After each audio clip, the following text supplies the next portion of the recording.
নিমিষতে মেজাজ ভাল কৰাৰ সহজ উপায়। আমি সকলোৱে কেতিয়াবা এনে দিনৰ সন্মুখীন হওঁ যেতিয়া আমাৰ মনত প্ৰেৰণাৰ সলনি মানসিক চাপে অধিক ঠাই লয়।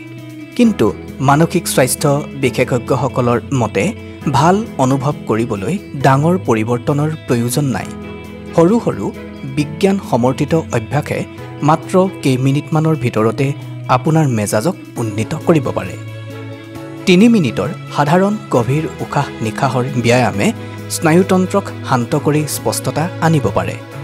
কেইমিনিটমানৰ বাবেও সূৰ্যৰ পোহৰলৈ অৰ্থাৎ বাহিৰলৈ ওলাই যোৱাটো আন এক দ্ৰুত সমাধান, কাৰণ প্ৰাকৃতিক পোহৰে চেৰ'টনিন বৃদ্ধি কৰি মনোযোগ আৰু আৱেগিক ভাৰসাম্য উন্নত কৰে। আপোনাৰ প্ৰিয় গীত শুনিলে, পানী খালে, আনকি আপোনজনক মেছেজ কৰিলেও ডোপামিন আৰু অক্সিটচিনৰ দৰে হৰমনৰ উদ্ৰেক হ'ব পাৰে।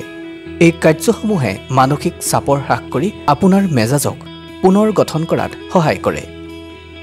আপোনাৰ কৰ্মক্ষেত্ৰখনত পৰিপাটিকৈ শৃংখলিত কৰি ৰখাটোৱে মানসিক উৎকণ্ঠা হ্ৰাস কৰে। আনহাতে নিজকে নিজেই এটা ধনাত্মক বাক্য যেনে এইটো পাৰ হৈ যাব ক'লে আপোনাৰ মেজাজটো নিমিষতে ভাল হৈ উঠিব পাৰে।